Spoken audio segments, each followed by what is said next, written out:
want to welcome everyone to Lean On Me Radio and Podcast. And what we try to do is have discussions of topics, whether you're a parent, a grandparent,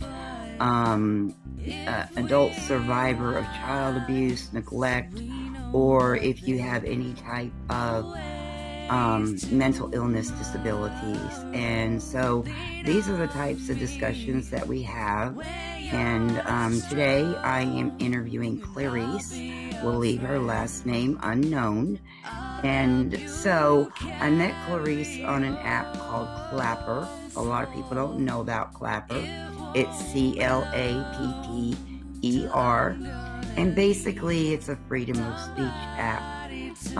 It does have some restrictions, but for the most part, we are able to let our voices be heard.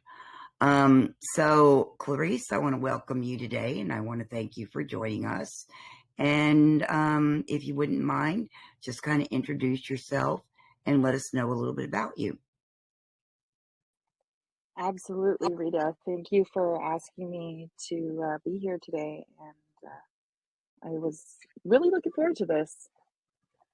So hi everyone, my name's Clarisse. I am a 34-year-old mom of 3 children in the interior of British Columbia, Canada. I have been married for 8 years this June, and for the last few years, I've actually been a stay-at-home mom with my 3 kids. I was actually quite educated by all the means of high school and university, and worked at a really decent job at the hospital and that kind of thing, but made the decision back in 2018 to stay at home with my children and go through all the ups and downs and highs and lows of all of that entails. Awesome. So you're a work at home mom, or you actually go out to work? So I stepped away actually from my job that I got a diploma for in respiratory therapy, and I stepped away to stay at home with my kids, but I ended up looking into network marketing as an original way to bring in some extra income. And then I kind of took a break from that after I had a lot of mental and physical, I guess I'm going to say issues that really struggled for me. And I kind of put that on the back burner, and I'm now just getting back into things again. So working on going back to work again with around people and children. And also I've started up a blog and a business again. So. Oh, wow. That is so awesome. So tell me a little bit about your disabilities, Clarisse, if you don't mind. Absolutely. I always struggled to say that I had a disability in a sense, because I always had it in my mind what a disability was, right? And growing up, it was always like it's something you had to see or what have you. But for me, mine is more mental. I struggle with anxiety, depression. My difficult one that I also have difficulty like accepting until the last year or so is Mm-hmm. suicidal ideations and childhood PTSD, to the point Oh, where I actually had to end up going for counseling and therapy and that kind of thing, in which I am still currently doing. wow. Okay. Um, so you have children, and do they homeschool, or do they go to a public school or private school? So my one son, who is 6 in grade 1, he is actually at a private school. That was one of the things that me and my husband talked about prior to getting married and having children. Is it was something we really wanted to do, just for quality of education and things like that. He came from a private school. I did get to go to a public school, um, and there was a lot of good out of it. But at the same time, there were things that we just knew we didn't want, and we wanted to try at a private school for our children. So it's been working out pretty good so far. Oh, that is awesome. Yeah, I totally agree. And I have one that I homeschool, the other one goes to a public school. And here where we live, the way that they educate is still a little bit old fashioned.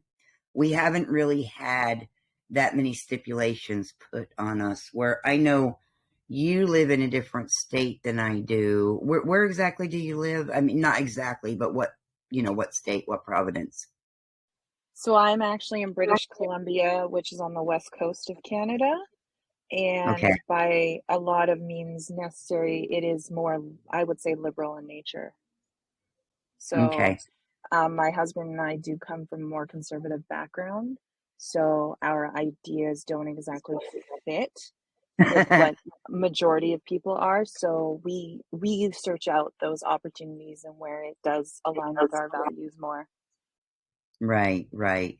And okay, so with your kids and with what you're trying to do, how how does that affect you with your mood and different things like that? And if it does affect you, or even if it doesn't, I mean, well, if it does affect you, I guess is what I'm trying to say. How do you try to deal with that? How do you try to overcome that so you can keep going and moving forward?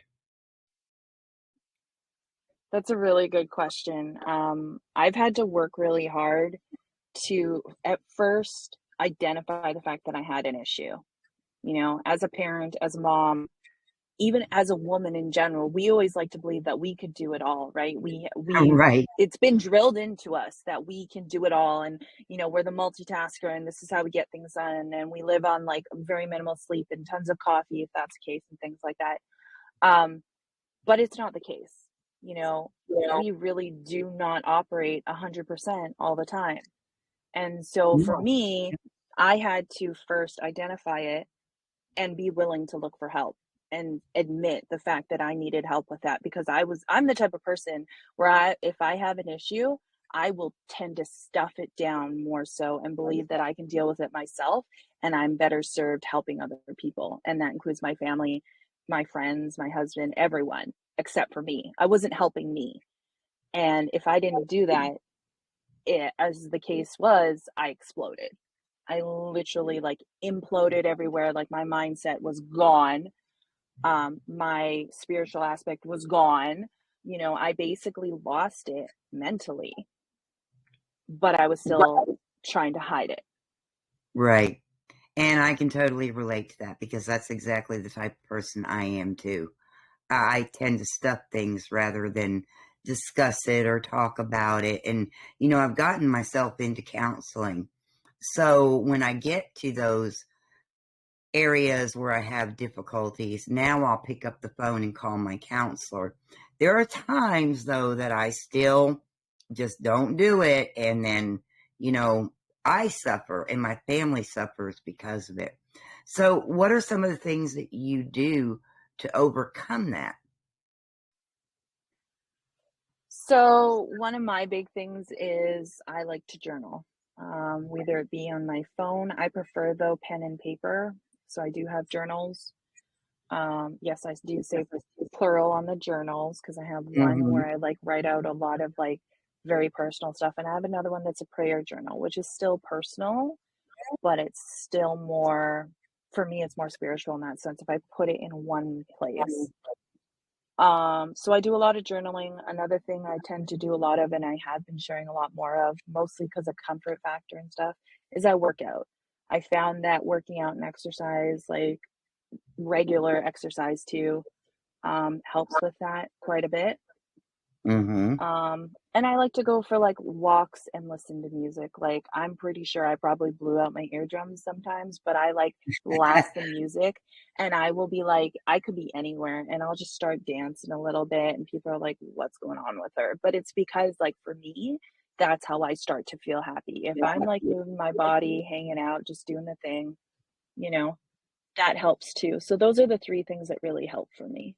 And then, of course, my number one go-to, if I that I had to add into, and it's a fairly recent addition, honestly, is the fact that I actually do a devotional, a daily devotional every single day in the first thing in the morning. If I don't do that, I'm hooped. So, Yeah, I can totally relate. I do the same thing. Now, I'm not real big on journaling anymore. I used to. I used to journal all the time. And I don't know why I stopped journaling. And it's been so hard for me to pick up the pen and put it to paper again. And I really should because it does help. I love to walk. I love to go to the park. I like to sit out on my porch and watch the birds. I have this tower garden now, so I play around with my tower garden and I'm growing some fruits and vegetables on it, which is really fun. I don't have to dig in the dirt, you know. Exercising is another thing I love to do. Um, what do you do though outside of those things to what are the things that you enjoy doing the most? I mean, are you a crafter or anything like that? Do you take time to do crafts, or is there any one thing that you really love to do? for me, it's hiking. I like, or to going to like all these different places. Like where we live, we can drive an hour in any direction and we get out of the city. We're most likely close to a lake or to some hills or mountains, and we get to see beautiful views. To just get out into nature, and if there is no cell service, it's even better. You can turn your phone on airplane mode, absolutely, but there's still that whole, oh, I should check this, when we're driving from place to place. But if we go to a place that has no cell service and I can just get out there and take the kids, or if it's just me, for example, just go out on the lake or something like that, that is like my go to reset. Like, outside of the busyness, nothing can distract me. I can take a hike, I can look over, and I can just be like, this is how beautiful things are. This is how like I easygoing it can be. I can slow myself down physically. Right. And I have to agree with that. You know, I grew up on the water. Every weekend we would go to the lake. My dad had a houseboat, so we would be on the lake every weekend. And my dad used to call me a fish because I swam underwater, and I still do. You know, so I love the lake. I'm not a beach person. I don't like the salt water, but I do like to walk on the beach. Another thing is that I enjoy a pool, and hopefully we're going to get one up pretty soon. I've got it out there. It's just a matter of preparing and getting it back up. But I can totally relate to that. Just sitting at the lake and just enjoying the sound of the water, it brings so much relaxation. It's very mind clearing, you know, being one with nature is what I want to call it. So, Absolutely. I totally agree with that. okay. Well, Tyler, I see you have your hand raised. Would you like to ask a question? Let me unmute you. There we go. Got you unmuted, Tyler, and welcome in, Dawn. I'll give you an opportunity to ask Clarisse a question or two if you'd like. Tyler. If not, that's okay too. So Clarisse has basically been talking about some of her depression and anxiety and, the children and what she does and different activities and things like that, how she overcomes her depression and anxiety and being a mom of how many children, Clarisse? 3. Three. It's got to be difficult because I deal with two. And I'm a grandmom dealing with two young children. So I can't imagine having three. But anyway, Dawn, do you have a few questions you'd like to ask Clarisse, maybe? Not at the moment. I just got here, but I did want to support and come in and say hi. I absolutely adore Clarisse. Love you, babe. Well, thank you for coming in. I really appreciate it. No problem. So, Clarisse, let me see. What haven't I asked you? Is there anything you can think of that might be helpful to our audience? As far as overcoming, anxiety and depression, feeling closed off and alone, because I know that a lot of people right now are in that predicament. And also, Hey, Rita, I'm here. I'm here. okay, Tyler, okay, give me a minute. Mute your Yeah. mic, please. Thank you. So did you understand my question, Clarisse? I'm sorry. I think so. You're kind of asking like how to kind of like, because we've all, like for me, I like to talk, like the more comfortable that I become with this, and I'll be honest with you, the last 2.5 years has forced me into that. Because before this, like even before this, way back to 2019, I was still a very closed off person. And I was definitely more closed off about my mental struggles with the anxiety, depression. The fact that, I started telling people closest to me that I was actually having suicidal thoughts, for example. They were like, there is no way.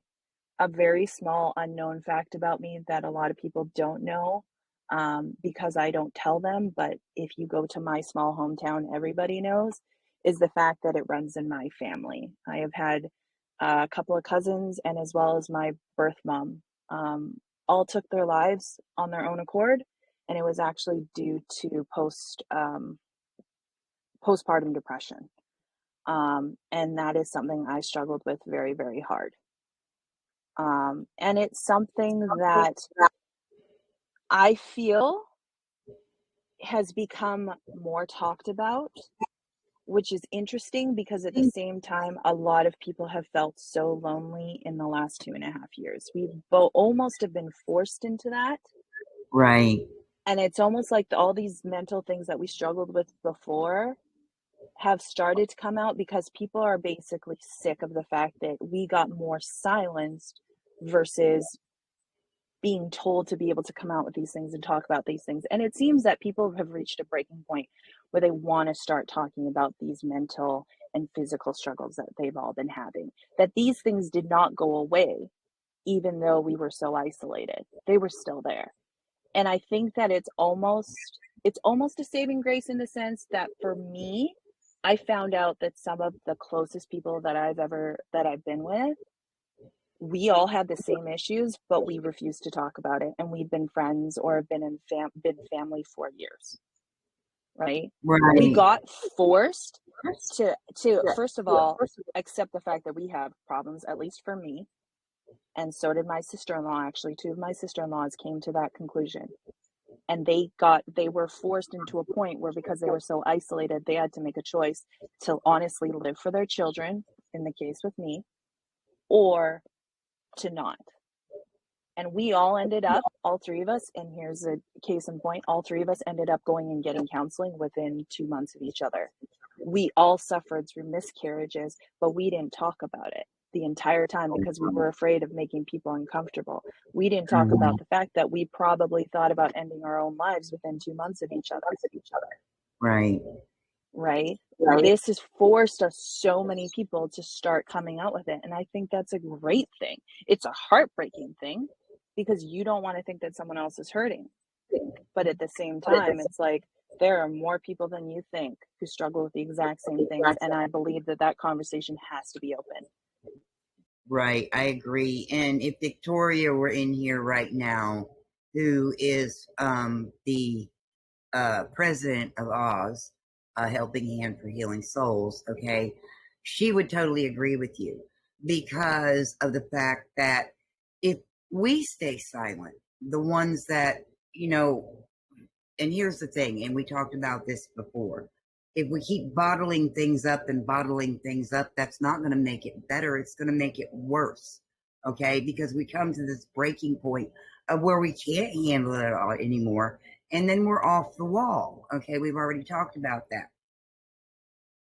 The statistics show that even though people don't really want to hear the downright horror stories that those horror stories need to be told, because that is actually what is going to hit home with people. And eventually they're going to open up. They're going to say, well, if this person went through it and she's speaking out or he's speaking out, then why shouldn't I? You can't keep all that bottled up inside. You just can't. I mean, I went through abuse as a child. I was sexually abused. I was mentally abused. I was physically abused. I never talked about those things. And why? Because everything in my house was done behind closed doors. You didn't have those kind of discussions in front of kids. You didn't, my parents anyway, didn't want us talking about those things. Nobody was supposed to know. It was dirty and it made me feel dirty. You just can't. You can't keep it bottled up inside. And I know if Victoria were here, she'd have a lot of questions for you. But I really think that this needs to come out. And this is one of the reasons why I'm doing this radio now. One of the reasons why I have the Lean on Me group, which is a support group, and anyone is welcome. We're over on Telegram and on Clapper. And hopefully I'll start being able to bring it to some other platforms as well. This will be posted on YouTube. Anyone in here have any questions? How long you been on Clapper, and what is your favorite food and music? All right. So favorite music?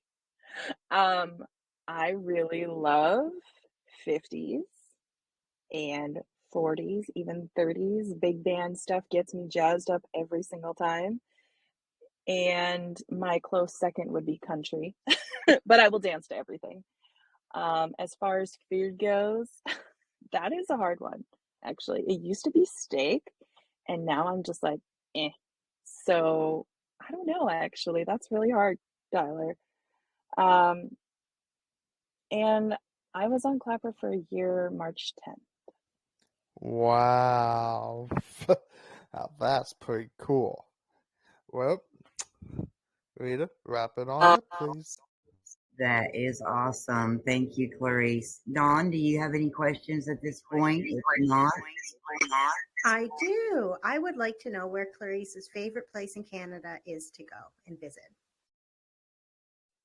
You got to do that to me, don't you? Okay, I will be honest. It will have to be anywhere within about an hour of where I grew up in central interior of British Columbia. I grew up about 20 minutes west of Mount Robson, which is the highest Canadian peak in the Rockies. It's gorgeous. I've done the hikes up there, and it is a place where honestly, I'm just like, I like to joke around and be like, if you tick me off enough, I could hide your body and no one will find it. And everyone's like, that's morbid. I'm like, that's how remote it is, but it's gorgeous. There's beautiful lakes. Views are amazing. And I don't know, unless you just hate hiking or whatever, you can get lost in it and you can just feel so at peace. So is that in British Columbia or in Ontario? It's in British Columbia. Yeah, they call it beautiful British Columbia for a reason, right? They also call it bring cash for a reason. So I get that. I love it. Well, I think we're going to go ahead and wrap it up. I try to keep the interviews between 20 and 30 minutes, like I said in the beginning. I want to thank everyone for being here today, and especially you, Clarisse. I really enjoyed our conversation. I appreciate you so much. And, I hope to have you back in the future. Looking for more people to interview on these topics. So if you know anybody and can recommend anybody, I sure would appreciate it. So I hope everyone has a good day, and we'll see you in the next one.